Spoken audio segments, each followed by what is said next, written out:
Okay, welcome everyone. Thank you for coming today. My name is Abby Leonard. I'm the Vice President here at the FCCJ, First Vice President. I am very happy to be joined today by this esteemed panel of guests. This is going to be an open discussion about freedom of press in Japan, about press freedom in Japan. It's not sort of your typical news conference because we want to really have a conversation with all of you who've joined us today, a back and forth, and talk about the issues facing all of us as journalists. This is obviously a very important issue, a very sort of central concern here at the FCCJ. So we thank you all for coming and for taking the time to talk about it. I don't want to get into all of the issues that our panelists are going to talk about today. I want to give them time to do it.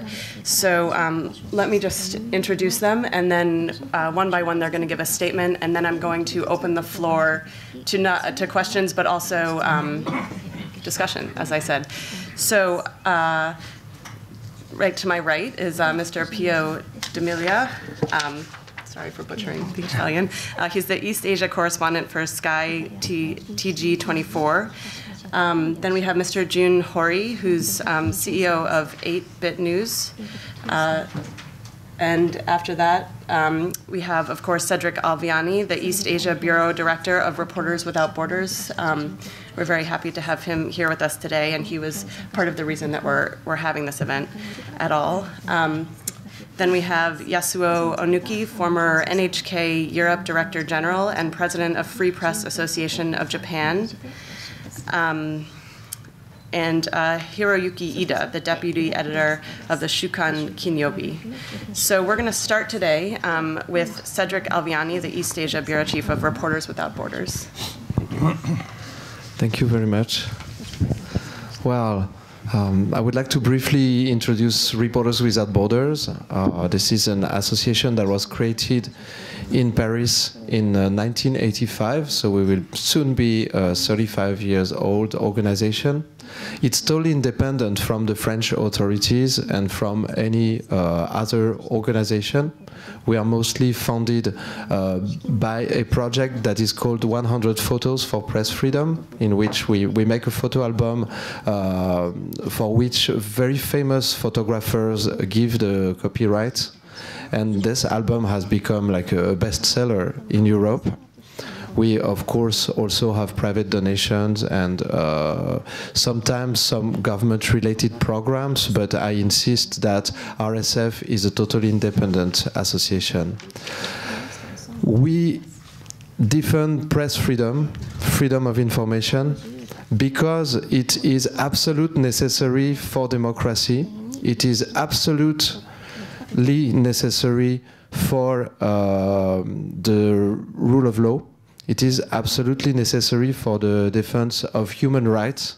Without the work that reporters are doing all around the world, there is no way actually to guarantee other freedoms. So we often say that the freedom of the press is the freedom that allows to ensure that other freedoms are being respected.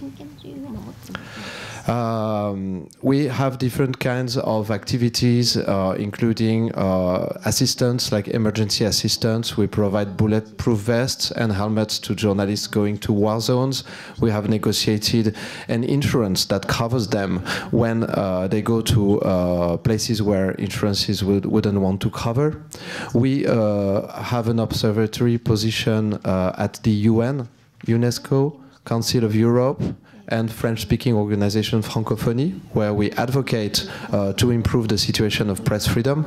We, of course, report a lot of news on press freedom, and we do campaigns. You might have seen some of the RSF campaigns that are quite provocative, that try to engage the audience all around the world on the importance of press freedom. Yeah. You see that map, that is our most important advocacy tool, the World Press Freedom Index. Every year, RSF assesses the situation of the press freedom in 180 territories all around the world. This is not a scientific study at all. It is our personal opinion on the level of press freedom in each of these places. When I say press freedom, I don't only talk about physical security of journalists. I don't only talk about how many journalists are being killed or jailed. We also talk about how many journalists have to censor themselves, how many media cannot fully do their fulfill their role as a counterpower in the country. So that's somehow one reason that leads us to give a ranking that is relatively low to Japan, and I know that we sometimes have been criticized for that, but we somehow assume the ranking we give. I'm here because I want to know better of the situation of Japan, so I'm not going to tell you in detail the reasons that bring us to do that ranking. But the purpose of this map, the purpose of this ranking is to engage the governments, to engage the civil society and try to work together and improve the situation.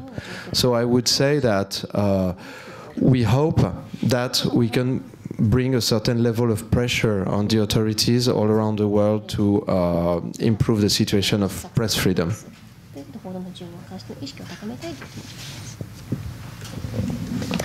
Thank you very much. Thank you. Okay, our next speaker is Hiroyuki Ida, the deputy editor of the Shukan Kinyobi. Thank you very much. 日本語で話させていただくことをお許しください。So my name is Ida. Thank you very much for having me today. I would like to speak in Japanese with consecutive English translation. 週刊金曜日は今年で創刊25周年を迎えました。反ファシズムのフランスの人民戦線のバンドルディというところから雑誌名を取っています。So our title is Shukan Kinyobi, which is a weekly Friday, and it comes from the anti-fascism in the French government, where the Barnoldi has named such a thing, and we have taken that name from that and named ourselves Shukan Kinyobi, Weekly Friday. 戦前の治安維持法の下で京都で発刊されました土曜日という週刊新聞の伝統も受け継いでおります。So it actually stems also from the pre-war period where there was a magazine called in Kyoto called Doyobi, which is Saturday, and then we take that history from that as well. 25年前、本田勝一、筑紫哲也と著名なジャーナリスト、哲学者、作家を編集員として創刊しました。広告収入に依存しないということで、自由な雑誌をタブーのなき報道というものを目指している週刊誌です。So it started 25 years ago with notable journalists of Katsuichi Honda, Tetsuya Chikushi, and also philosophers as well. And we started by making sure that we maintain advertising free, not reliant on advertising, so that we can maintain our position of a completely free journalism and a taboo-free journalism. 日本の報道の自由度ランキングが急速に下がっている、これはですね、政府の巧みな仕掛けがあると思います。And given that the ranking of the freedom of press in Japan has dropped down dramatically over the years, is a warning, we believe, that it is the conniving ways of the current administration of Japan. 法律的にはこの間、個人情報保護法、特定秘密保護法、共謀罪と報道を大きく縛る、危険性が高い法律が次々と成立してきました。So during this administration, we had many laws that have been passed with a much retaliation, with the personal protection law, as well as the specially designated Secrets Act, as well as 共謀罪。Violent act law, conspiracy law, I apologize, have been passed over this administration's reign. また経済的にはインターネットの普及による、新聞雑誌等の大幅な部数増があります。それに加えて、消費税を上げるというときに新聞は軽減税率、消費税を、新聞にはアップを適用しないということを、条件に、なんとなく政府に逆らいにくいというか、そういう雰囲気が作られてきました。So with the prevalence of the internet and online media, there has been a drop in the readership of newspapers and magazines. But given when the administration decided to introduce the hike in the consumption tax, they've decided to exempt these media from actually being subject to this consumption tax rise. This again is a sort of a way for the administration to sort of make it difficult for the media to go against the administration. 今後ですね、一番私が心配しているのが2020年の東京オリンピックに向けた動きです。これに反対とか批判的な報道をするのが非常に愛国的でないという攻撃を受ける、つまり同調圧力が働くことで日本の記者、ジャーナリズムがますます萎縮してしまうのではないかということを危惧しています。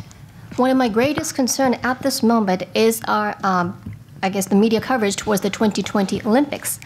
And what that means is because of the current state of the press and whatnot, we believe that it is difficult for the press to cover and also report something that is anti or maybe critical of the situation, which will be construed as anti-patriotic. And that would actually infringe or constrain the press to actually report as is. とりあえずこんなところです。ありがとうございます。Thank you. Thank you very much. Our third speaker now is Mr. Jun Hori, journalist and CEO of 8-Bit News and a former NHK announcer. はい、皆さんよろしくお願いします。今インターネットの中継で累計で6万6千人の方がニコニコでご覧になっていただいていて、日本のユーザーの方が多いと思いますので、僕からは日本語で説明をさせていただきます。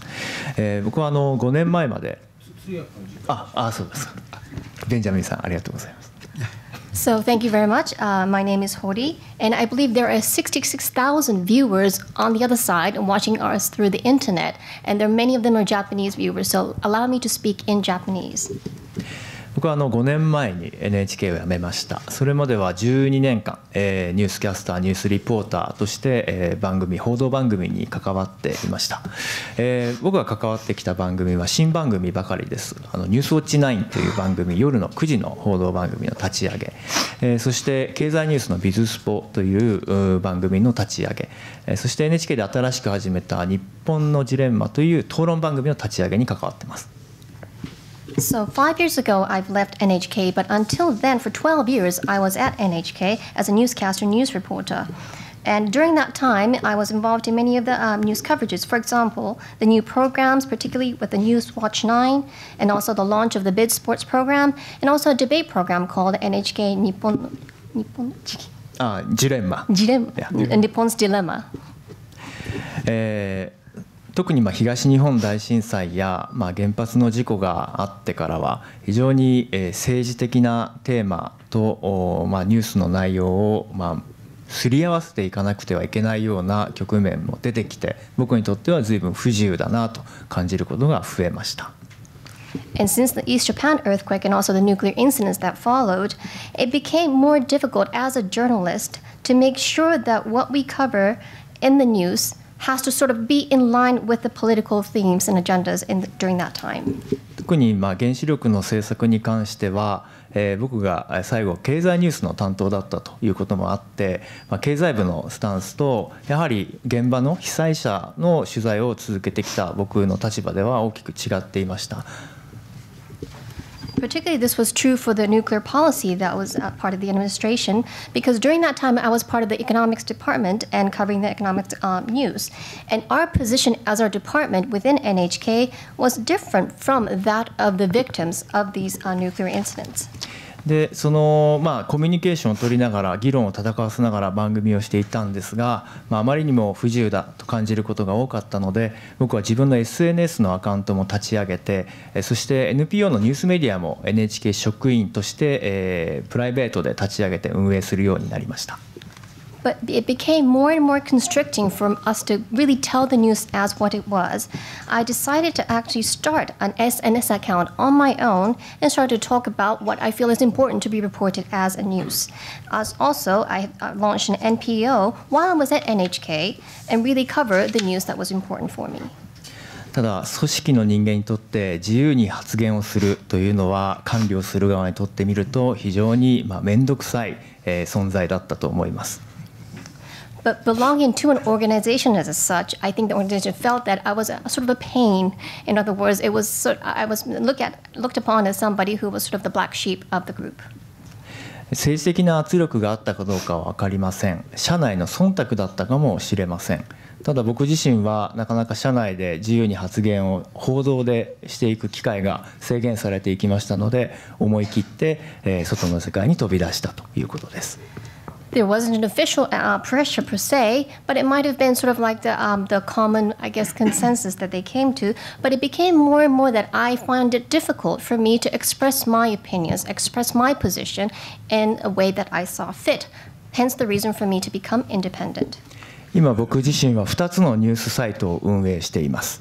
一つは、NPO で運営しているニュースメディアで、これは、市民メディアです。Citizen journalism. Yeah. So I am running two sites at the moment on the media. One is an NPO news site. It's a citizen journalism. NPO では市民記者のトレーニングも日々行っています。We also do a daily training of these citizen journalists. もう一つは NPO や NGO の活動を専門に取材して発信するメディアです。Another of those sites is a site dedicated to covering the activities of the NPOs and NGOs. なぜそこに注視したか、注目したか、この NGO は世界の人道支援の現場を担っています。例えばガザ、そして、朝鮮民主主義人民共和国などでも NGO は、日本の NGO は人道支援も行っています。And the reason why I decided to cover these NPO and NGOs is because they are dedicated to focusing on the human rights issue. These are organizations that actively work in Gaza or North Korea, and they're involved in making sure that the human rights issues. そうした活動現場は常に、政府の方針とも対峙しながら、人道支援を続けているまさに民主主義の根幹をなす現場です。ただこれをなかなかテレビの報道番組で取り上げようとするとセンシティブだと言って躊躇する人も多いでしょう。They are really at the forefront of going against some of the policies of the current administration of the different countries, and they are really fighting those battles. But having said that, it is difficult to cover what they're actually doing on the normal media, traditional TV media. そういう現場を伝えるために私自身も、それらの海外の現場にも赴き、NGO チームとともに現状を伝えるという活動を続けてきました。That's why I believe that it's important for me to actually physically fly out to these places so that I can be at the forefront of what the NGOs are doing and give a fair coverage. そのメディアで最後の皆さんにお伝えするのは、今お伝えしているのはシリアの国内にとどまっている、市民記者や訓練を受けたジャーナリストたちとの連携です。And one of the activities from that is related to Syria and really training to making sure that those civil journalists are able to act accordingly.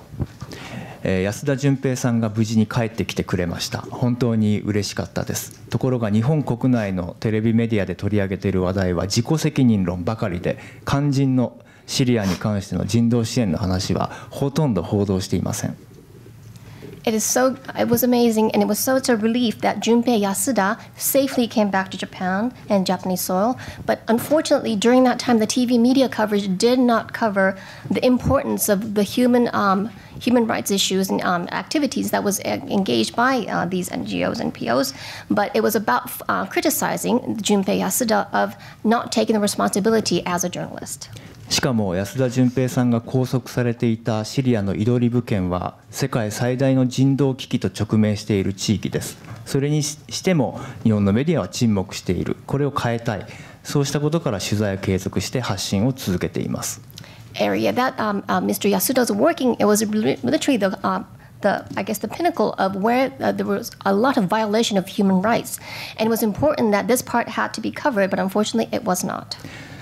しかしパートナーでもある現地のジャーナリストでありアクティビストライド・ファーリエさんは殺害されました。先々週のことです。And unfortunately, his partner, Raid Salin, who was a journalist and an activist, was assassinated just the other day. しかしライド・ファーリエさんについてのストーリーを発信している日本国内のメディアはほとんどありません。ガーディアンや BBC などは伝えていました。while the Guardian and the BBCs were actually running the coverage of this assassination of this journalist, none were covering of the assassination of Mr. Raed Fahly. インターネットでおそらくライド・ファーリエと検索していただければ僕らの記事が出てくるはずです。So if you do a Google search of his name, you'll probably run into our article. 自由や民主主義や人権というものに対して意識の低い、これが今の日本のメディアの状況じゃないかということに一番危機感を覚え、今日皆さんの活動に共感してここに来ました。変わればいいと思っています。This is why I am here today, because I feel that we are at a critical state in Japan, that this freedom of press is being violated, because such democracy is not being practiced in the press, and also that it's bounding us, our journalists, to report as is. 以上です。ありがとうございました。Thank you. Thank you very much. Thank you very much. That was really interesting to hear the perspective, both sort of inside NHK, the mainstream media, and outside. So thank you. So along the same lines, we have our next speaker, Yasuo Ohnuki, who is the former NHK Europe Director General and now the president of the Free Press Association of Japan.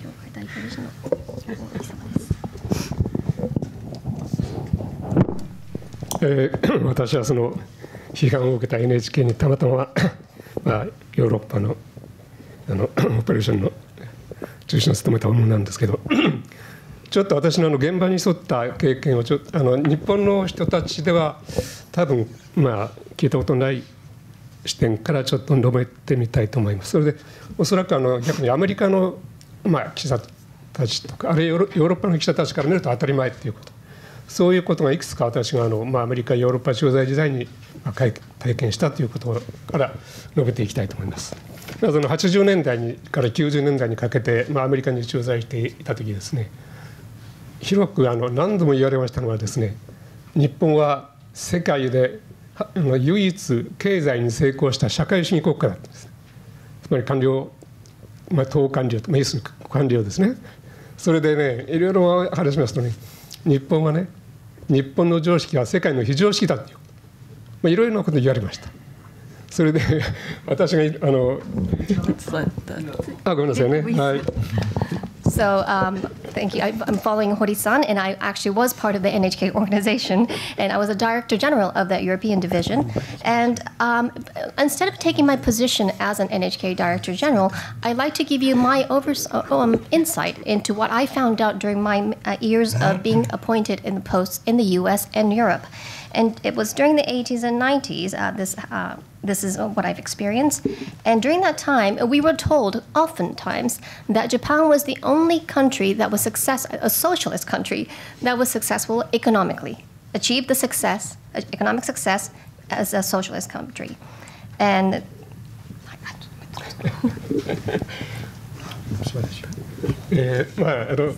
それで例えばですね、当時アメリカ商工会議所の日本の回答をしていたですね、日本彼ちょっと一人と親しくなりまして、よく情報交換とか勉強会をしていたんです。その中にね、チャルマーズ・ジョンソンといういわゆる日本のメディアからレビジョニストとレッテルを貼られた人がおりました。南カリフォルニア大学の教授ですけど、チャルマーズ・ジョンソン。So this was a time where I had many exchanges, and one of that was with the head of the Chamber of Commerce in the U.S. And we used to regularly sit down for information exchange and roundtables. And one of the professors of the University of Southern California, Chandler Johnson, told us that the Japanese journalist was we were sort of a revisionist. で、私が初対面で名を名乗ったところです。もう怒りの形相でですね、お前が日本のその政府の宣伝機関の NHK のエージェントかって言うんですよね。これに私も驚きましてね。It was the first time that I met this gentleman, and even if it was our first encounter, he had this really angry, upset expression in his face. So you're the one who's being the PR for that Japanese government. それで非常に私彼に関心を持ちまして、以来非常に交流をして親しくなった仲なんです。お亡くなりになりましたけどね。で、彼が常々言ってたのは、彼は沖縄に海兵隊員として4年駐在していたんですね。その間にいかにね、沖縄の人が無視されてるかと、それを日本のメディアがいかに無視してるかとでほとんど政府の言いなりになっているということ、その当時から、それを目の当たりにして怒りを覚えたと。一体日本のメディアはどこが動いてるんだと。これが私が最初にアメリカで非常に痛感した一言です。So despite our colorful exchange at the initial stage, we became really good friends, and we started to exchange opinions and ideas and information. And he told me of his time where he was stationed in Okinawa, covering the situation at the Okinawa base in Japan. And he was so angry that the people of Okinawa were completely ignored by the Japanese government and the Japanese media. And he was very frustrated that a fair coverage was not given to the people of Okinawa. 今日はちょっとこれからの議論のためにもう一つヨーロッパでの一番心に残っている体験をお話ししますので、先ほど堀さんが安田純平さんのことをお話ししましたけど、その2002年から4年にかけてのイラク戦争でですね、やはり当時イラクの武装勢力に3人の日本人のボランティアの人たちが拘束された事件がありました。So that was my experience in the U.S. If I may just cover my experience in the Europe. And as Hori-san has mentioned about Mr. Junpei Yasuda, the journalist that was safely covered, let me just go back in 2002 to 2004 during the Iraqi war. And during that time, 3 Japanese volunteers were actually captured. この時に堀さんも指摘した自己責任論というものを言い出したんですね。それも総理大臣、それから国民の保護をレゾンレートルの一つとしている外務省の次官までが口を揃えて言って3人を非難したんですね。And during that time, the way that this incident was covered was all about the self-responsibility of those volunteers. They were being not responsible to be in that position, and it was the voice, the tonality of the Prime Minister, as well as the Ministry of Foreign Affairs, and who was supposed to be the representative for us to be in that international community. でその時は私はロンドンにいて、ロンドンとヨルダンのアンマンを行ったり来たりしてイラク戦争のいろいろな手伝いをしていたんですけど、イラク戦争の取材のですね、その時に日本のマスコミは自衛隊の駐屯地にサマーに行って駐屯地引き上げた時はそのまま帰ってしまったんですが、私はヨーロッパの記者にはとにかく他のメディアがきちんといるのだからいろいろやるはずで、安全は一番自分たち知っているのだから残ってくれということでバグダッドに残ってもらいましたけど、この時にですね、ドイツのフォーカスという記者からだと思うんです。一体日本のメディアはどちらを向いてるんだと、そういうことを言われました。それ何が起きたんだということで見て初めて3人のこのボランティアの、高藤直さんたちですけどね、解放された時の日本での反応でした。でマスコミ、いわゆるマスコミですね、これが政府の責任でなくてなんと3人のボランティアの責任を問うたんですね。家族までも責めてました。それが分かって本当に私も驚きました。こんな国なのかということはヨーロッパではそういうことはなくてですね、それからちょうどたまたまですね TBS の当時のワシントン支局長が、順番で私も分かるんですがパウエル国務長官のインタビューがあったんですね。その時にごめんなさいね。So during that time, actually, I did travel to Myanmar and also cover the Iraqi war at the moment during that time. And because of the Japan Defense Army's positions, we actually backed out of going and making these travels. And this was unheard of for probably the European journalism. Journalists are there to provide the safety, to make sure that the truth be told of what's going on, and that is to protect also the armies and the defense forces of the country. And it was one of those shocking moments that happened. And when the 3 volunteers were captivated and when they were liberated, the mass media's coverage of that it wasn't the responsibility of the government, but it was a responsibility of that volunteer and their families. They were the ones to be blamed. And all of that has sparked an incredible anger from one of the German journalists, Focus, saying that, what is the Japanese media doing? Why are they looking at it? Why are they speaking just for the government? And it was for me, because I was stationed in Europe at the time, I was quite shocked to find, so this is what Japan has come down to. This is what it is. そういうことで自己責任論というのがどちらに向けられているかという一番弱い立場の人に向けられているんです。それでたまたまこの時ですね CNN がリポートでアメリカ人の石油技術者がですね、自分の金儲けのためにイラクに入りまして、そこでやはり武装勢力に拘束されたんですけど、この時にこの人はボランティア慈善のための活動じゃないんですけど、自分の金儲けのために行ったわけですけど、その人をみんなで救おうというキャンペーンをやってるんですね。この、その戦争をやってる国のもちろん国民ですけど、とにかくその国民をみんな救おうというメディアがね、それはきちんとそういう目を持っていました。で日本との大違いでした。日米同盟と言いながら全くね向いてる方向が逆なんですよ、人々に対して。それはもう象徴的な出来事でした。また先ほどの話に戻りますと、3人のボランティアに対してたまたまパウル国務長官のインタビューを受けて、非常に立派な人たちだと、イラクの子どもたちとかより良い善のために尽くしている素晴らしい人たちだと称賛して初めて日本のメディアのバッシングが終わったという情けない状態でした。So this really incident told me that the Japanese media exists not to protect the weak, but to protect the power that's in place. And during that time also, there was an incident in the U.S. as well, and it was about a coverage that I saw on CNN. It was about this oil engineer who actually flew to Iraq during the wartime, during when the U.S. and Iraq was in war, and he was not a volunteer, but when he traveled, he was captured. But when he was captured, the media was all about, let's save this person, let's save him. And the media was about making sure that we can bring him home. And the focus was about really protecting the people of the country.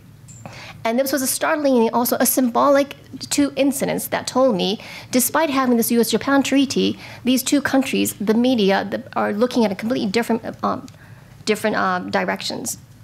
And just going back to the three volunteers, while the Japanese media were bashing and criticizing these volunteers for being captivated and causing a lot of trouble, and it was actually the Minister Powell who actually praised these volunteers for their courage and their brave work that they have done. And with that interview comment, that's when the bashing of these volunteers in the Japanese media stopped. It was quite embarrassing. こういう傾向がますます今強まっているという感じを抱いています。結局日本のメディアの、特に記者クラブがやはり一番の要因かもしれませんけど、で先ほど最初に井田さんが指摘したように、日本のメディアが大きなイベントの主催者となっているところにも原因があるんですけど、ほとんどその報道の自由という、自由というインディペンデントな独自の視点できちんと報道するという、もちろん人権とかそういう普遍的な価値観に基づいてですね、それはなくなっていると、余計難しくなっているということを思い浮かべましたのはですね、今日本のマスコミがほとんど報じていない伊藤詩織さんの、私は強姦事件だと思ってるんですけど、それを差し止めた安倍政権に中枢にいる警察官によって、幹部警察官によって差し止められた捜査が中止された事件、これがほとんど誰も報道されていない、全く事件がないかのような感じです。それで逆に、皆さんご存知のようにニューヨーク・タイムズも BBC もあれドイツのメディアもフランスのメディアもきちんと取り上げてます。大問題です。それを全く報道してない、沈黙、無視してます。でたまたま去年の自由報道協会の賞を伊藤詩織さんにどうしても非常に力のある一冊、彼女の困難を克服して出した一冊の書が非常に強く訴えるものがありましたので、それを、伊藤さんに賞を差し上げたわけなんですけど、非常に伊藤さん初めてだって言ってました。それで今日本非常に居づらいっていうことを言ってました。こういう人が居づらいっていう国っていうのは一体どうなるのかと、そういうことを考えてね、それでやはり日本は報道の自由というのはもうほとんどインスティテューショナライズ、組織化されて抹消されようとしていると、そういう危機感を覚えております。以上です。So I am concerned that such incidents is growing even more. And with the Japanese media, particularly with the Kisha Club, I think is the one to blame for. And I believe Ida-san has mentioned as well, this big event that's coming up in 2020 is the sponsors are the media. And that's why the independence of the media is something that we have to keep an eye on, because that is something that's not really being practiced at the moment. And particularly with something that's universal as human rights issues, etc., I think there is a lot of censorship and violation that's going on. And I'd like to point out the incident with Miss Shiori Ito. And that incident was covered, but unfortunately it was silenced immediately by the administration and the central police because it was something that was not, they thought was seen fit. And it's almost like because the media has become completely silent, that incident did not exist. And that's how this the media works at the moment. That incident was actually covered in New York, France, Germany, and BBC, but not in our country, Japan. And it was quite unfortunate. And last year in 2017, our Freedom of Press Association has given an award to Ms. Shiori Ito for speaking up. And she said it was the first time that such recognition was given to me. And she herself told us that this country is a very difficult place to live. And that really is an alarming comment that I think we should really take on board, that such person is finding it difficult to live in Japan. Thank you very much. That was really interesting. So now we've heard from Japanese journalists, and we're going to turn now to a longtime foreign correspondent in Japan, Mr. Pio D'Amelia, who's the East Asia correspondent for Sky TG24.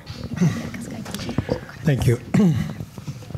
When Ohnuki-san reminded the issue of the 4 hostages, I recollect this very well because at that time also in Italy we had 2 hostages. And I remember we brought Takato Naoho, one of the Japanese hostages, back to Italy to do a press tour.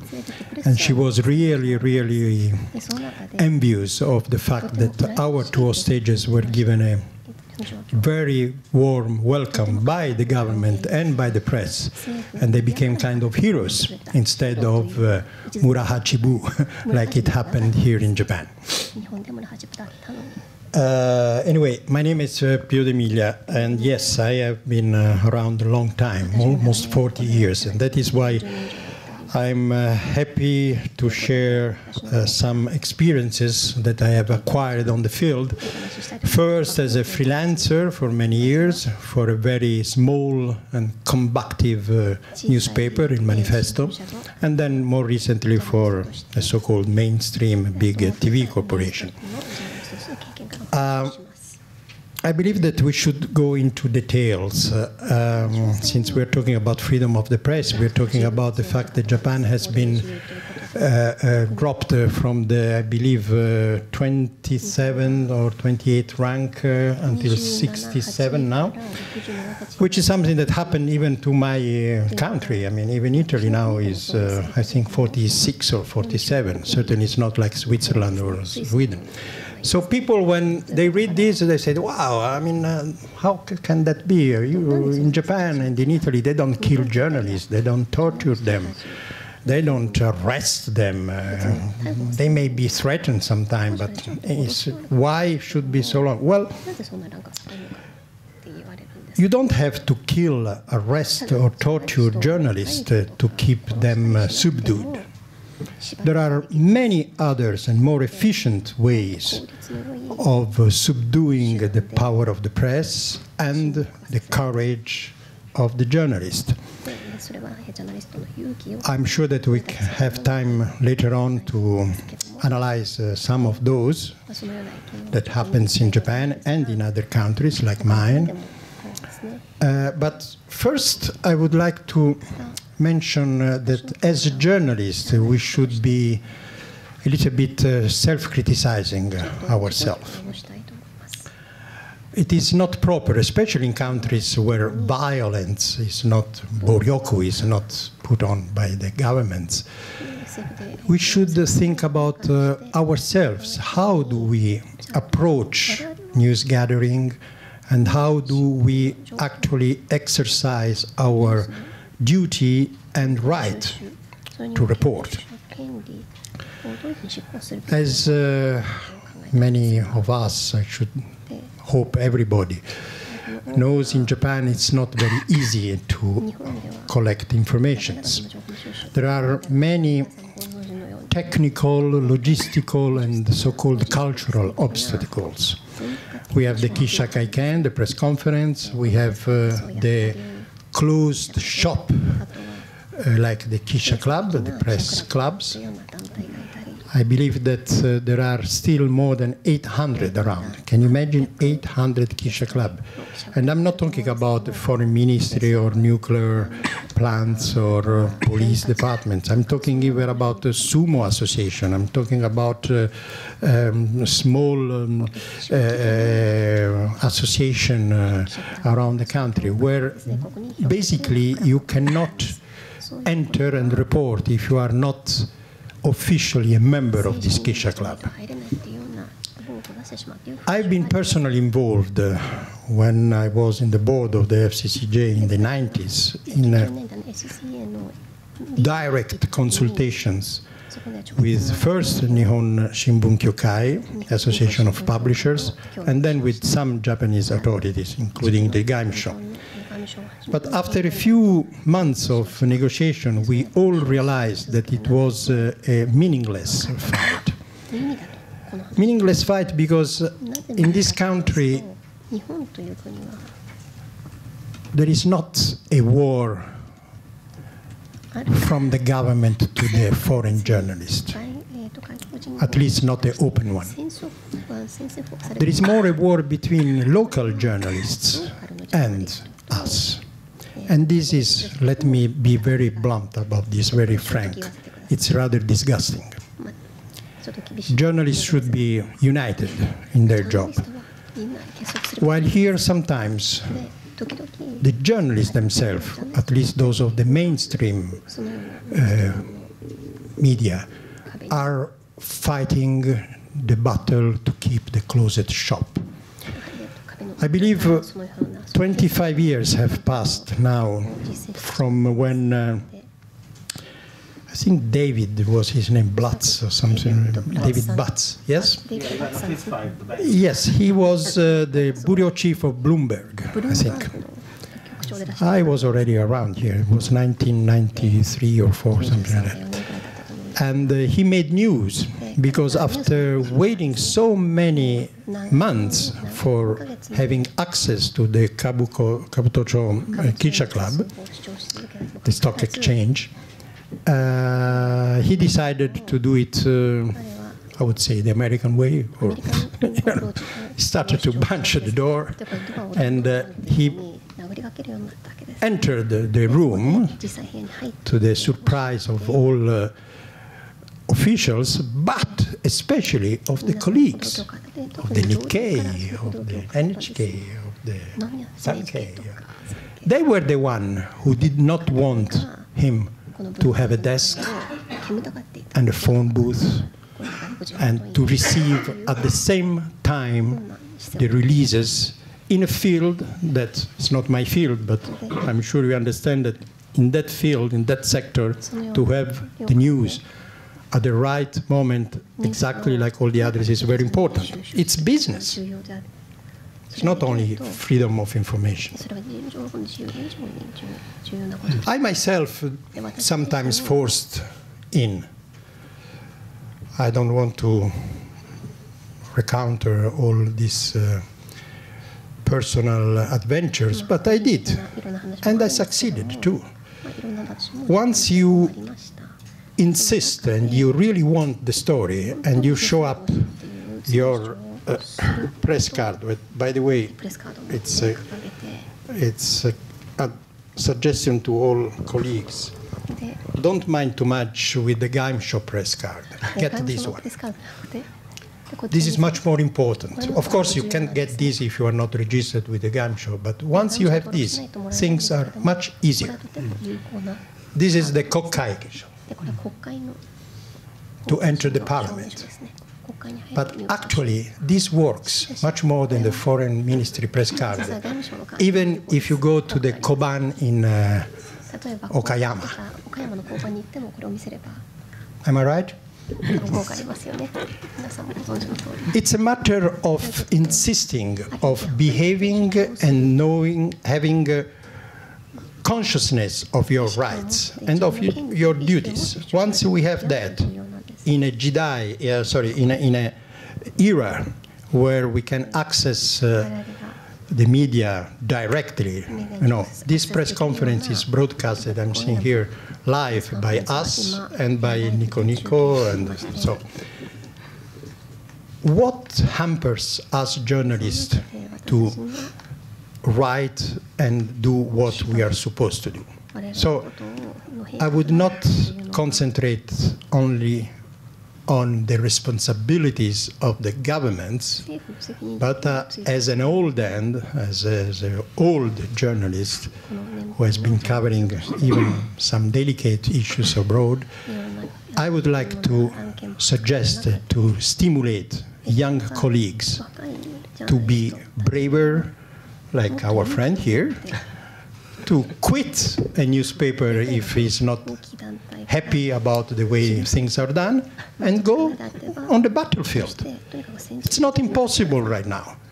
Let's not just cry, oh, they don't let me write. Oh, the editor is very happy, very bad with me. I mean, there are ways to make yourself worth of the professional that you have chosen. I am happy to answer other questions after. Thank you very much. Okay, so that concludes the speeches from the panel, and now we would love to hear from the audience. So both questions and comments, personal experiences. I'm going to start on this side of the room because it's our regular members and sort of work down. So does anybody have questions? Yes, okay, so please come up to the microphone. Tell us your name, where you're from, and if there's someone specific you'd like to answer your question, let us know. Okay, my name is Benjamin Fulford. I've been a member here since 1988. I used to be the Asia Pacific Bureau Chief for Forbes magazine. I'm now the editor and publisher of weekly geopolitical news and analysis. Now, I've suffered at least 5 murder attempts in this country, and I have traced it forensically to Richard Armitage and Michael Greenberg, who are the people who give orders to Prime Minister Abe. And if you don't understand this, and you don't understand that the Yamaguchi Gumi subcontracts murders of journalists for these people, you have no idea what's really happening in this country. And I also have had a problem with this press club, and this is why I came here today, is that I've been trying to get them to discuss some of these issues and bring in net journalists, internet journalists like Richard Koshimizu, who have hundreds of thousands of readers, who can tell you some of these truths, instead of having a sort of a kind of a fake map here. I'm sorry, but the English world, 90% of the media is controlled by 6 corporations. It's censored. I tried to have a book published in English by Dandelion Press. The Department of Homeland Security froze their bank accounts to prevent this from happening. So what I'm trying to say here is that if you want to have press freedom, you really have to go right to the heart of the issue, which is that at the very highest level, we have murderers and gangsters terrorizing the big media company owners and the top politicians. And if you don't get to that point, you're not going to get press freedom. So that's just what I wanted to say. I'm sorry to take up your time, but thank you very much. We can have another questions, because that was not the case. Okay, thank you for the comment. Yes, Anthony.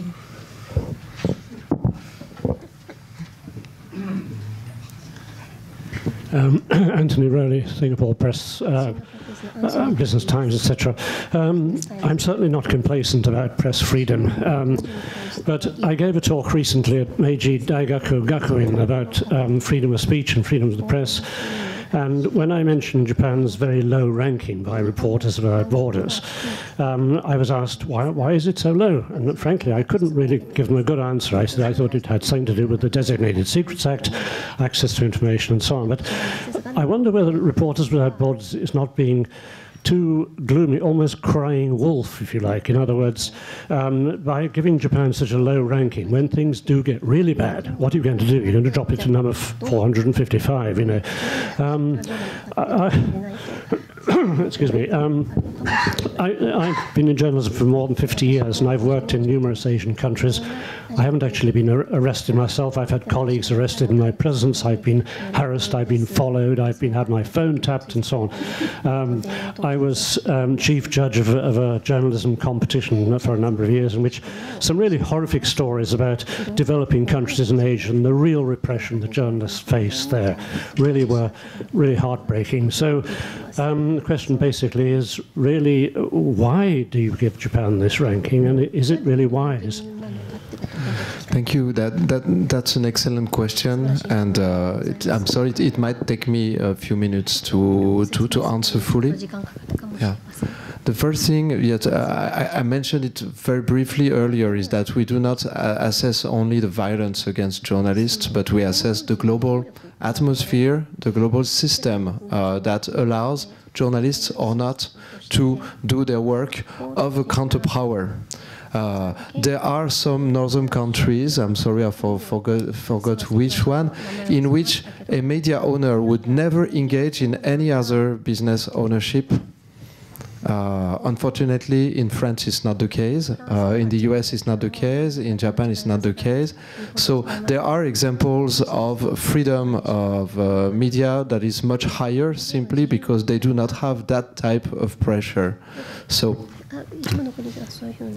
okay, so it's very important to see that that map of the press freedom, that ranking, comes out from a note that we give to each country.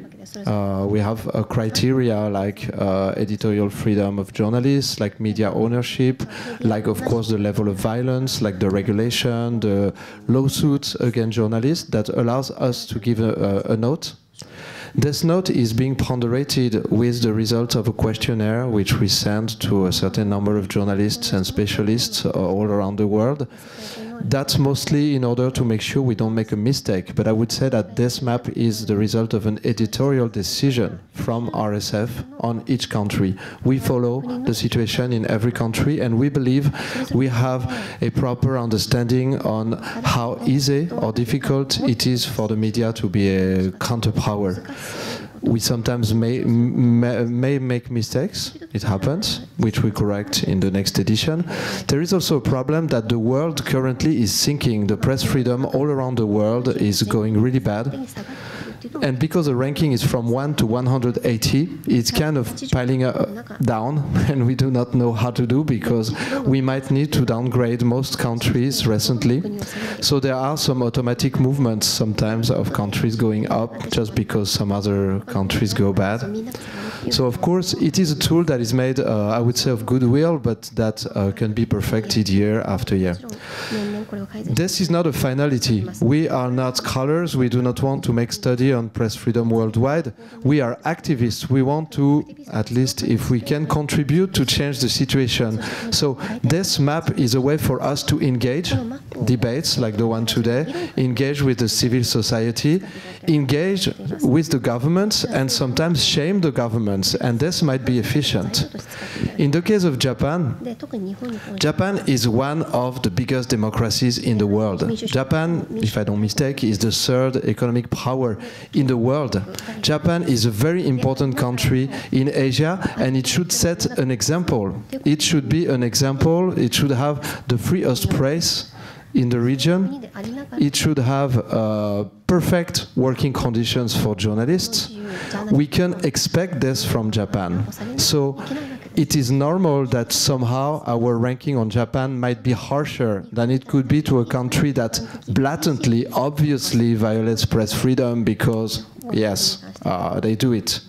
The thing is that we expect Japan, when I hear sometimes Japanese officials or journalists tell me, well, the situation is not so bad, show me. Yeah, I mean, I would be so happy that we make a press conference to announce that the ranking in Japan has been upgraded and that the situation is much better. We did that actually last year in South Korea. In South Korea, the situation was extremely bad, and the past two presidents have been openly fighting with journalists to prevent them from releasing scandals of corruption and that were concerning them. The journalists in Korea and the civil society have struggled so hard that they managed to have them heard. They managed to have the justice impeach the last president, who is now in jail for a very, very serious case of corruption. And the new government in Korea, South Korea, has very actively engaged in solving a whole list of press freedom problems that everybody knew, everybody denounced for years. So it was my true pleasure last year in April to organize a press conference in Seoul and announce that South Korea had gained 20 ranks in the World Press Freedom Ranking, because yes, there is a will from the government to improve the situation. Yes, the journalists have won such the battle, and yes, as Pio mentioned, it's also the responsibility of journalists to fight for their rights, because press freedom somehow dies if you do not take care of it. There's a tendency in politics and business to try and control things. So of course, journalists' counterpower is something you try to reduce. So I mean, journalists have to fight for this. So we would be very, very happy to upgrade Japan, providing that there is any sign that the authorities take the problem seriously, providing that there have been some improvements. Thank you very much.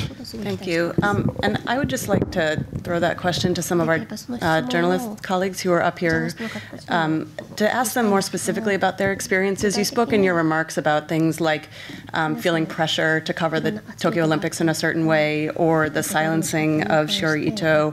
But it would be great to hear specifically how that works inside a news organization. What are the mechanisms the government uses to put pressure on you? I mean, it sounds like you feel some pressure, but how does that work exactly? So could someone, yes. 私の経験から言うとまだ少し古いかもしれません、あるいは続いているかもしれませんけど、例えば政府が一つの政策を出す、あるいは予算を出す、その時に編集局長会議とかですね、記者クラブのメディアのね、あるいは解説論説委員っていうかな、新聞ではの解説委員長の会議などがありましてね、その関係省庁の幹部といろいろ打ち合わせするわけで、次のあれはこういうあれが趣旨だとか、この本はこういうあれが実は中心なんだということを解説するわけですね。それをね、当時の、今はどうか分かりませんけど、編集局長や解説委員長、論説委員長とそれを前提として書いていったと。それで教育からするともちろん疑わないで教えられたことを学べという教育が続けられているわけですけど、疑問を持たずにですね、ほとんど疑問を持たずにそれをやると。それでもですね、当時の今と比べますと、当時はじゃあそれに関係する消費者団体や、あるいはその影響を受ける人たちの声をテレビでも拾いました。今それがほとんどなくなってるんですね。それからね、報道の自由ということです。So if I may share my experience, it might be old because it's from my days in NHK, or it might be continuing, I'm not sure. But normally when a government or administration issues or announces a policy or a budget, what happens is we have a discussion with the members of the ministry, with the chief editors of the Kishakurab, and also in the newspaper divisions as well. And we get the explanation from the government as to the intent of the policy, the focus of the budget. And when this is actually put into an article, it is really the basis of what the article is going to be about. This is going to be the fundamental basis of that article. Normally, journalists are educated that we need to doubt what we hear. We need to question what is put in front of us. But unfortunately, that does not happen in the first coverage of the article. But during that time when I was at present in NHK, we would also do an additional coverage to really capture the voices of the consumer bodies or the people who will be affected by the new policies or budget to cover their side of the story as well. そういうこともあるんですけど、いわば制度化されて報道の自由がなくても満足するような形になっていると、それが一番の問題じゃないかと思うんですね。極めてカンファタブルです。だけどもちろんだからメディアのトップを攻撃するようなことはありえないわけですよ。そうでそういうところが一番の問題であって、それで例えばね、ある新聞なんかの有名なジャーナリストがテレビでね、実は私はね、なんとか総理大臣とよく知り合って飯を食ってるんだってこと堂々と自慢するんですね。これがね、私はアメリカヨーロッパから出るとこれとても恥ずかしくて言えないことなんで、たとえ関係があってもそれは言わないでねということがあるんですけど、非常に正直というか、その価値観が随分変わってる社会だってことはそれを相対的に気づくんですよ。でそれを恥じない、天として恥じない。今でもね、なんか安倍総理がね、盛んにメディアの人間を食事に誘って、それにいそいそとのこのこと出かけてくれるのが多いのがちょっと私も驚いてるんです。その当たり前になってるんです。その危険性を我々が自覚できないと、それは本当に危ないと思ってるんですよ。でいつの英語ではビナインっていうかな、陰微な形でずっとこのExcuse me, I'm sorry. Let the translator take a moment. So this ways of, I guess, reporting is sort of systematized. So the information we get from the members of the ministry, the government, is something that the journalists will naturally report as is, and they were complacent and not really questioning what that was.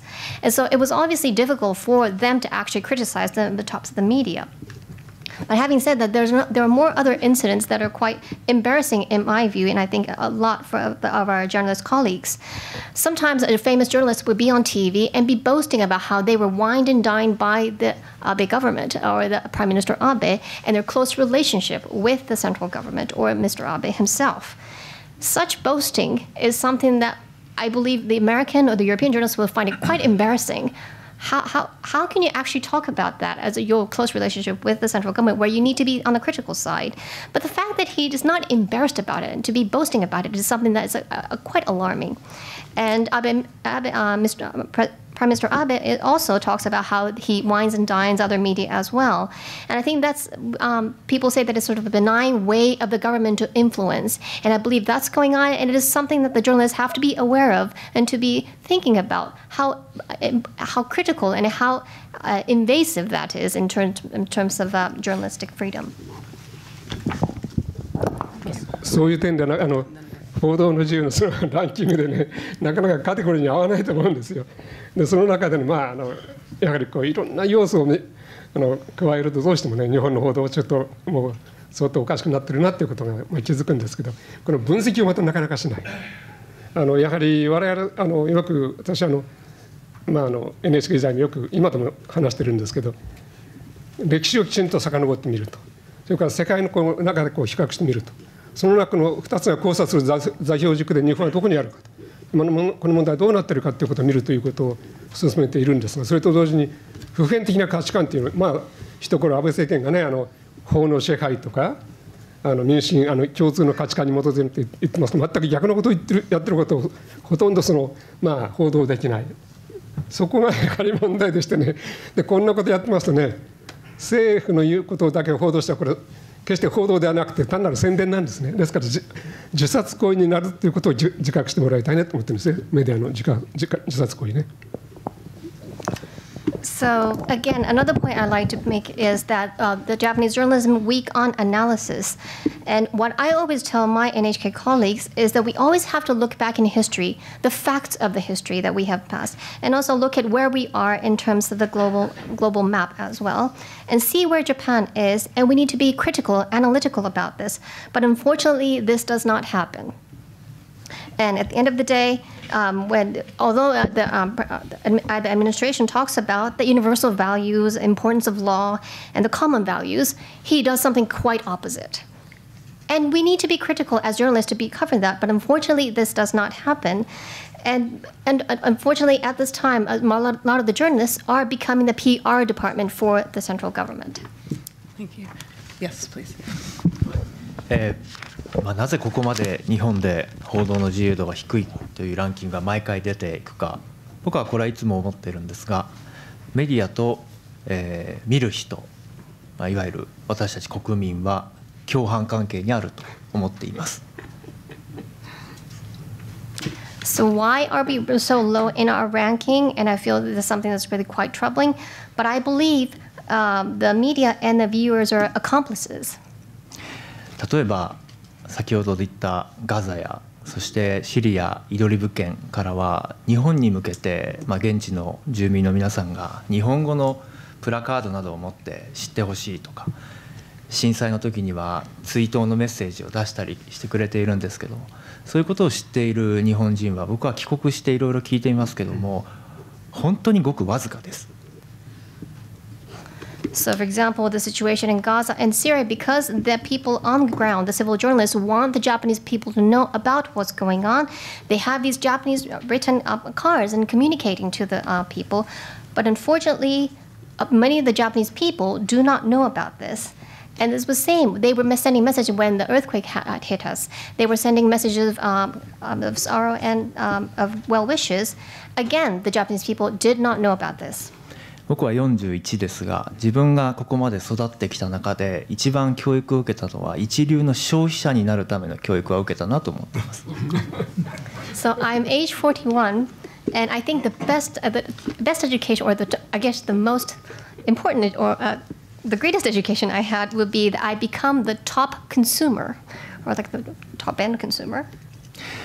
ですから、この今の現実を直視してメディアも視聴者や、そして一人一人の読者と、コミュニケーションを密に取りながら一緒になってやはり人権や、環境やそして形にはなかなか見えない、その権利というものについてしっかりと成熟していく必要が今こそあるんだと思います。So what I believe is important is that we need to look at the reality as is, and for the media and the people, the viewers and the readers to come together to communicate intensively so that we can be in a dialogue to talk about the important issues of human rights, environment, and other rights issues. なぜなら先ほどセドリックさんが言っていたように日本は世界各国との経済的な貿易によってこの発展を遂げました。今こそこの経済力を世界の不均衡に役立てる責任があるんだと思います。And it's what Mr. Cédric has mentioned. Japan has achieved our economic status thanks to the trade that we have had over the years with the global economy. And it is a time for us that we return this and take responsibility and use our economic power to the good of the world. ですが特に公共の電波を預かるテレビメディアはその責任というのをしっかりと自覚して社員職員全員がその大きな目標に向かって職務を遂行するべきだと思っています。そういう意識を持っている職員も中にはいるんですがまだまだ発揮できてないというのが現状でこの数字は正しいんじゃないかと思っています。So I believe it is the incumbent on the public broadcasting media to really talk about this in a correct manner. And I think all the employees and staff who work in public broadcasting and media have this as something that's important to them as DNA to work towards that. There are staff who do practice this, but unfortunately they aren't able to practice to the full extent. They aren't able to vocalize what they want to do. So I believe this ranking is quite spot on. 以上です。ありがとうございます。Thank you. Why don't we get down to more central thing, the press freedom in Japan? Yes. I think that's what we've been talking about. I agree, and I would like to point out two issues that in Japan I believe hinders freedom of the press, actually freedom of the press, much more than violence or torture or threats of death. One is the legal issue, and the other one is the lack of solidarity among journalists. Talking about the first one, as you know, in Japan, there is a habit, a custom, that once there is a lawsuit concerning an article and the content of this article. For example, I write something against Mitsubishi, and Mitsubishi sues me or my newspaper. The custom is that you don't write anymore about that. Right? I've been witnessing this on my own. This is nonsense. This is nonsense because actually it blocks the right of pursuing an issue, whether it's wrong or not. By doing that, poor freelancers or not so strong newspapers are de facto prohibited to investigate more on a certain issue. If you write a story and the subject of the story sues you for 20 million yen or 50 million yen, that's much more effective than a phone call or a threat of, I'll send you the Yakuza or whatever. Because actually, you are not anymore free to write about that. So I would like everybody to know this issue. The other issue is lack of solidarity. When I say lack of solidarity, in my first statement, I said it was one of the most sad, probably also disgusting things about exercising our work here is the lack of solidarity between journalists and other journalists. I believe journalists are like lawyers, like missionaries, like doctors. We belong to a certain profession. We do have to share some basic mission, basic ideas. One of these should be the solidarity. Now, in some countries, like our country, Italy, although this is under attack right now by the government, we have the guild of journalists, exactly like you have here for architects, doctors, lawyers, and whatever, and other professionals. But as you know, in Japan, you do not have a guild of journalists. You are journalists as far as you are somehow endorsed by a media. This puts a lot of pressure and weaknesses the integrity of a young journalist. If you are hired by Asahi Shimbun and you are a journalist, you get a card. But by the time that you are fired or dismissed by the Asahi Shimbun or other newspaper, you are Mr. Nobody. You cannot keep working with accreditation because you don't have a press card. You are not a journalist because you are a professional journalist. You are a journalist because you have somebody who hires you. Now, in the world of digital era, I believe this is a very, very big issue, very dangerous, and I hope that everybody takes consciousness about how to go around this. I happened to meet many, many years ago a person whom I respect a lot here in Japan, for a journalist and writer, Mr. Kamata Satoshi. I'm sure he came at the club many times. I don't know actually how he's doing now. But I remember he was a journalist, a freelance journalist who refused always to be hired, and he mastered a lot of scoops in his life. One, I remember riding Toyota on the passing lane, something like that in English. Well, he posed himself as the Kaseki with a false name, was hired by Toyota. And after 6 months of hard working inside Toyota, he published a book about how Toyota was treating his workers. Now, such a thing today would be almost impossible. You could be sued. You could end up in jail if you do such a thing. Can you imagine how the situation has changed? So let's concentrate on how to defend the right and duty of reporting, regardless whether we belong to a newspaper or to an organization.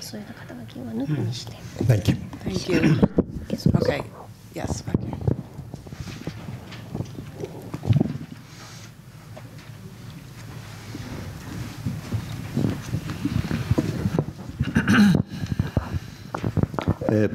フェッショナルアソシエイトの茂木です。フリーランスライターです。この今日のテーマに、なってるはずの、ジャパンタイムスが徴用工とそれから慰安婦についての表現を変えたという、これを言ってみれば非難することがこう書かれて、世界のジャーナリズムがなんか、何ですか、ユナニマスリアンガーみたいなことを言ってますけれど、ちょっとまず2つご質問したいんですけれど、1つはですね、他の国、例えば、イギリスは確かにフランスはちょっと私確認してないんですけど、イギリスは戦時中に国家総動員法的な法律がありまして、そこで徴用というのはあったはずです。そうするとイギリスの徴用はですね、このジャーナリズムでは何と呼んでるんでしょうか。フォーストレーバーと呼んでるんでしょうか。それをまずどなたか知ってる方があったらお答えください。So I have two questions that let me start. I'm a freelance writer, Ms. Eki. And this is going back to the topic of today's press conference about the Japan Times having changed their definition of calling the comfort women or the forced labor in a different definition. And there was a anger, I think the word was used, the anger, from the global media about their change in their position and how they are being closer more to the central government. I have not checked for other countries, but just as the pure question that I have, my first question is, I don't know about France, but particularly in the UK, I know for sure that there wasn't a law that did have this forced labor, a group of forced laborers. It did exist, but what do they call that in the UK? What's the phrase that they actually use in the UK to call these forced labor during the war times? If anybody knows the answer? Conscripted labor. Yeah, that sounds right. Conscripted. Conscripted. Yes. Conscripted labor. 日本の徴用も全く同じはずです。法律に基づいて、当時韓国人はジャパニーズナショナリティだったから徴用が適用されて、これもうんと遅くされたんですけどね、日本人みんな徴用されました。徴兵もされて徴用もされました。それでなんで日本の場合だけね、フォーストレイバーといい、でフォーストレイバーという言い方を今度変えるって言ったら、なんで世界中で起こるんですか。これ日本に対する差別、ナショナルディスクリミネーションじゃないんですか。なんでイギリスやこう使って日本は同じことやってるのはフォーストレイバーじゃなきゃいけない。今度はフォーストレイバーっていう言い方変えるから、これはけしからんっていうのはとんでもない差別じゃないかと私は思うんですけど、ちょっとご意見どなたか言ってください。So I felt that this was a great discrimination to the Japanese, because if the UK did actually have these forced labor, which were, I guess, called conscripted labor, the Koreans, the Japanese during that time were actually forced to work in a situation. And the Koreans during that time, where they were called forced laborers, they were given the Japanese nationalities. And they were all forced to work in this war area, and they were all forced as laborers. In other words, this was something that was going on in different countries. But why is it that the global media is criticizing us of something that they've all done, and that because that we have changed that word of forced labor to a different word, that we are being pounded upon? Isn't this a discrimination to the Japan? Okay. If anybody has a comment? And let's also talk about the press freedom issue, about how it's covered. I don't know your name. What is your name? Okay. Motegi-san.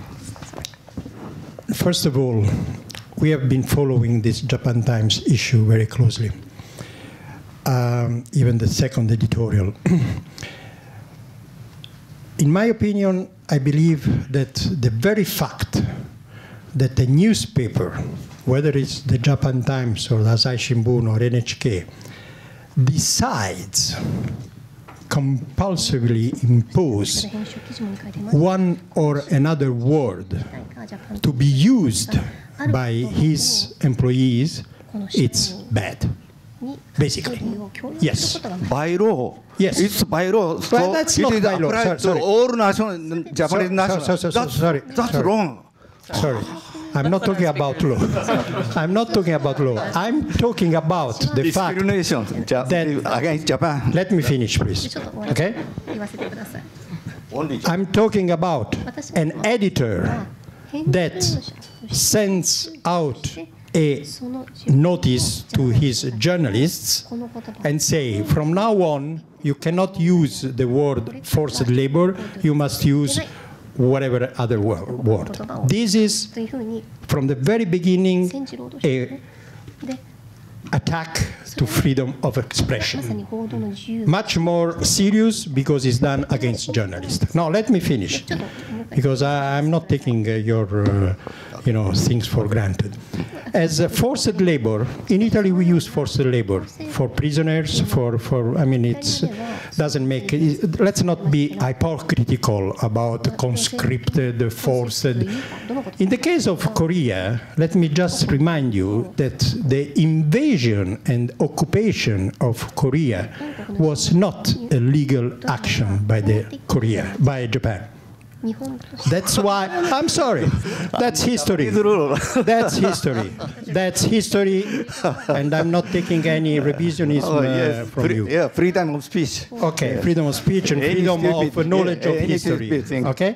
So, as far you said they were national Japanese, they didn't ask for that.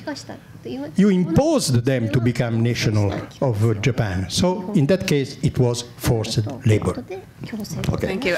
Could we hear from our Japanese panelists on this issue first? I'd like to hear from some other speakers on this, and sort of focusing on the issue of press freedom and how we cover these things and how the government can or cannot interfere. さっき今ピオが指摘したようにですね、政府が言っていることをそのまま伝えるっていうからいつも報道の自由が疑われるわけですね。これ前の NHK 三井美術さんかなんかからの安倍さんが引っ張ってきた人を NHK 会長に無理やりつけた非常に、よく発言するのでよく悪いひどいところ分かりましたけど、その会長が政府の言うことをそのまま伝えるのが NHK の役目だと言って、公然とその報道の自由を否定したんですけどね、これと同じなんですよ、レベルが。で、どのような言葉を使うのは、これそのジャーナリストがですね、この問題はこういうふうな表現を使うべきだっていうものを使った方がいいと思ってるんですよ。やはりどう考えても実態こうではないかと。それから今の安倍政権の官僚もそうですけど、やっているのは被害者に会わないで、被害者に本当に直接話を聞かないで何でもこう決めてしまうというところが問題なんですね。ですから慰安婦の問題もそうです。徴用工の問題もそうです。それどれもあれもその被害者の立場になってやるってことはなかなかないんですよね。で今になって前の日韓の厚生条項の時の合意はもう全部終わってるんだということで、その頃韓国政府でさえもどの日本国の政府代表であってもその個々の戦争の被害者ある植民地時代の被害者の訴えというものを聞いてないんですよね。つまりその人たちの個々の人権がいかに侵害されたかというところに思いが至ってない。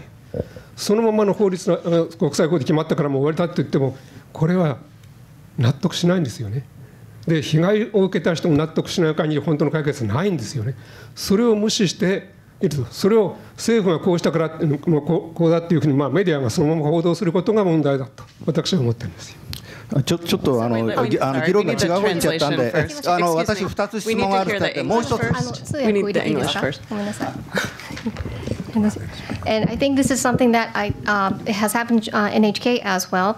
The former chairperson of NHK was influenced by Abe-san's appointment, and he has made similar comments as well. And that is, there was some wording that needs to be used by the NHK, and that this is something that is the policy of NHK.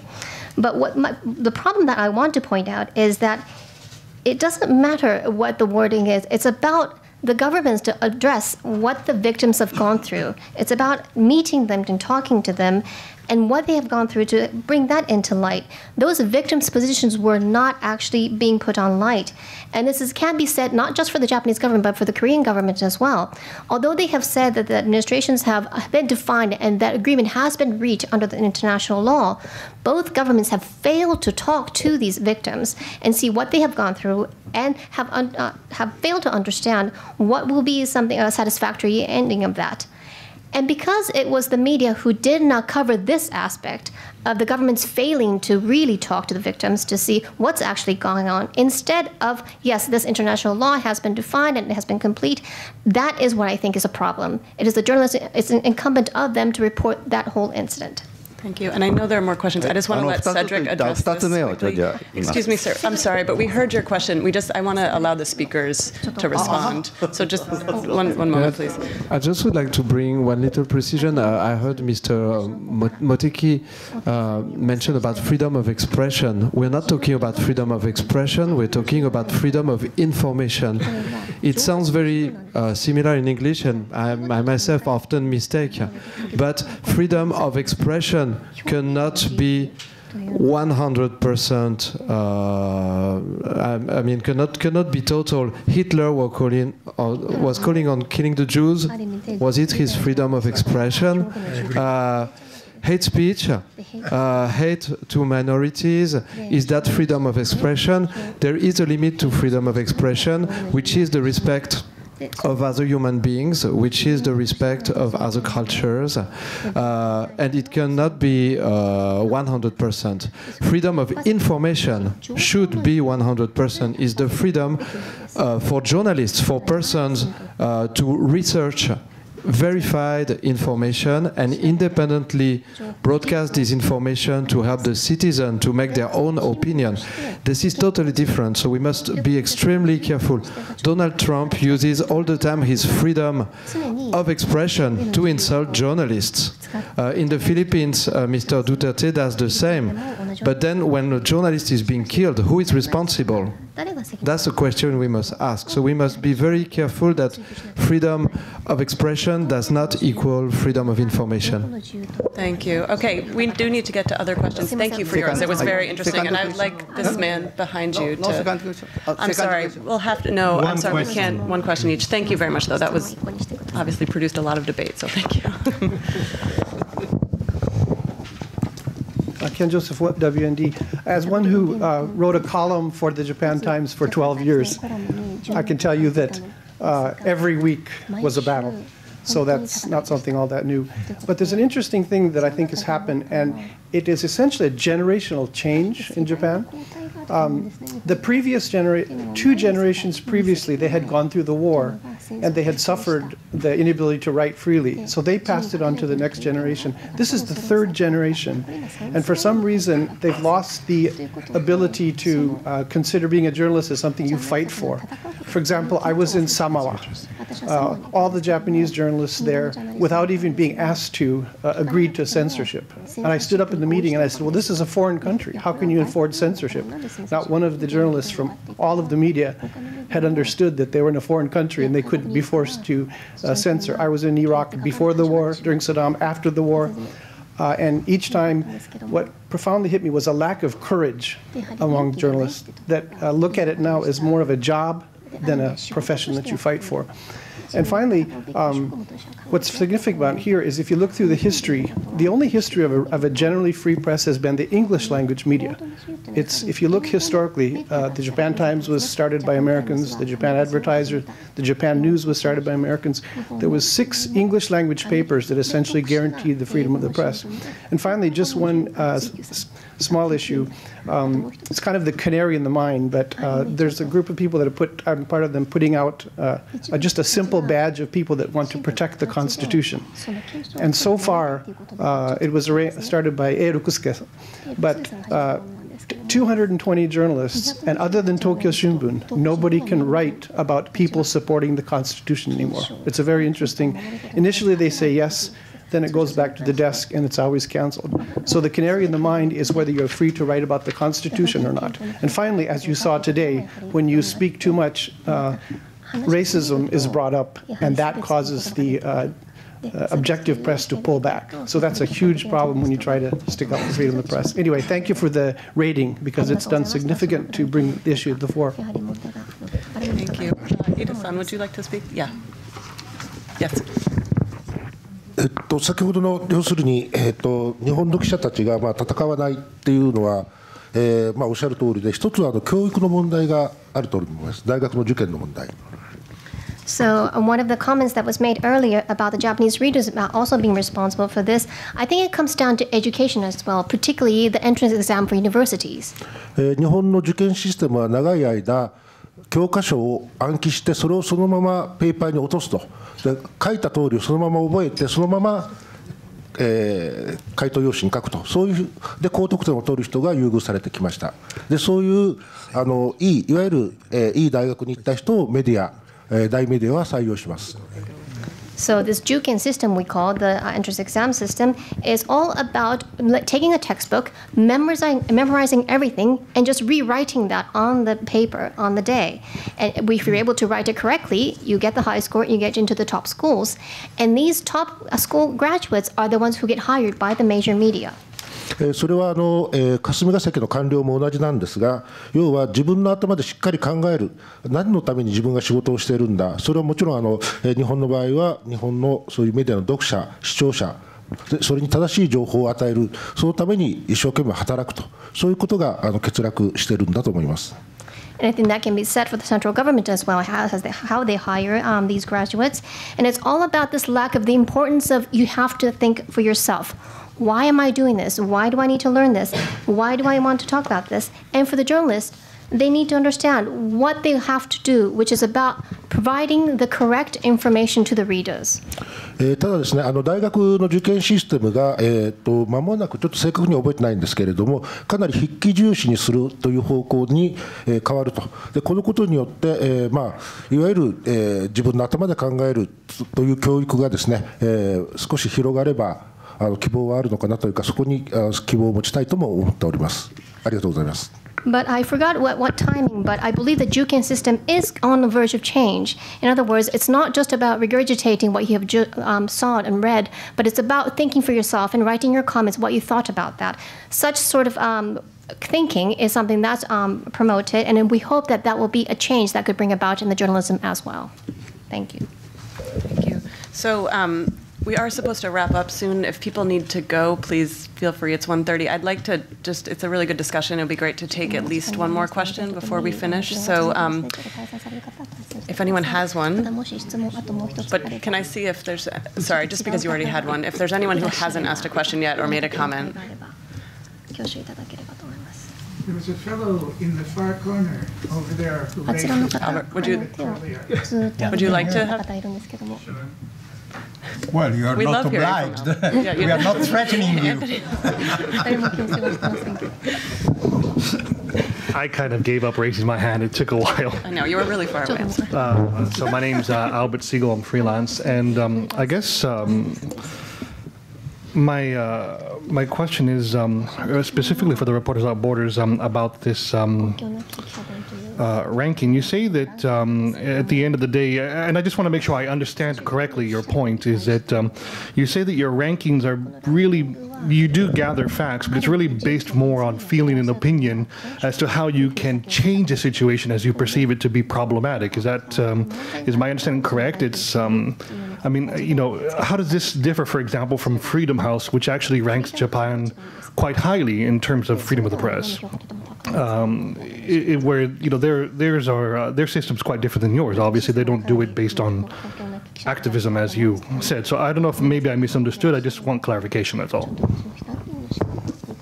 Thank you. No, you're right. You're right. Actually, we have different criteria.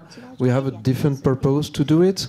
I understand that Freedom House is somehow assessing the global, how to say, like the global status of the regulation. They might work more on assessing how things are being, how to say, in the text.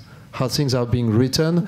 I must say that we focus more on the feedback we have from journalists and from people who live in the countries which we cover. And as a matter of fact, RSF has currently 14 bureaus around the world. We have more than 150 correspondents. So I must say that we receive precise information, but what we assess is the actual reality. We believe the actual reality on the field, how journalists can be or not be a counterpower.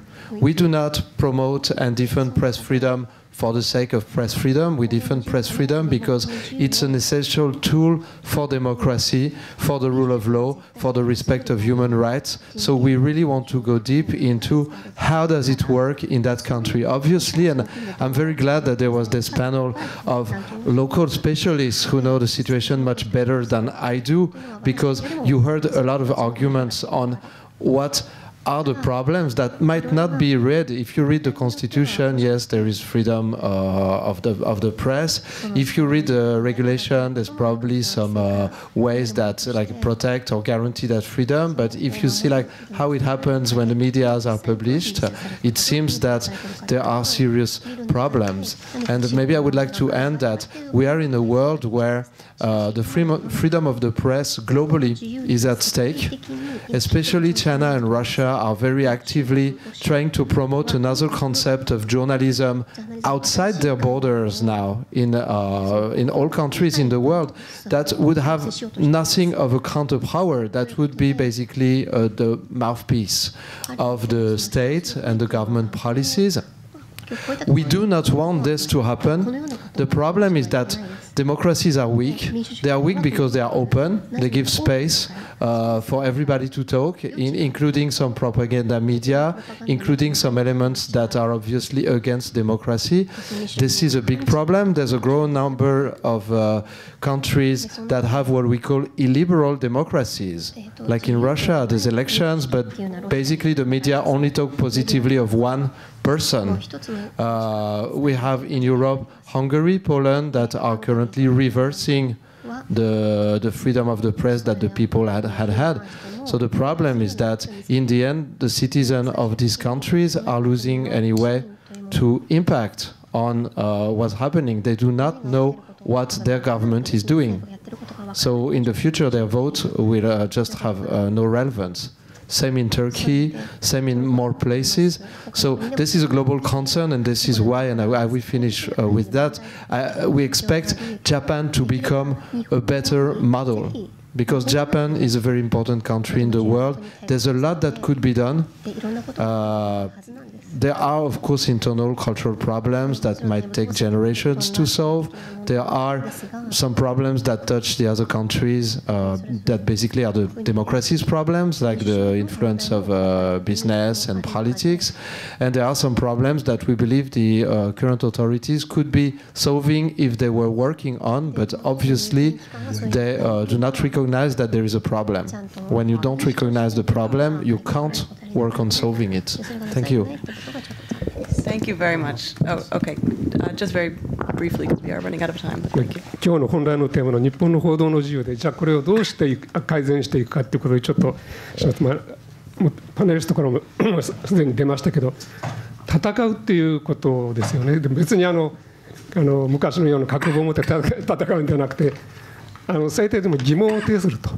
でこの間菅官房長官にね、東京新聞の望月さんが22回か3回質問したということで、要するに分からない限りきちんとその疑問が思うものをきちんと質問していくと、それだけでも随分変わると思います。それで私はいろんな人と個人的に会いますけど、多い優秀なジャーナリストがたくさんおります、いろんなメディアに。その人たちにも少しそういうことをやってもらいたいなと思っています。So just the comment about how to improve the Japanese media in terms of freedom of press, I think it comes down to fighting. And it's not about fighting with sticks and stones. It's about questioning and doubting. And if you don't know what's going on, ask the questions. Like Mochizuki-san from Tokyo Shimbun has asked Suga-san earlier, it's about if you don't know the facts, really question.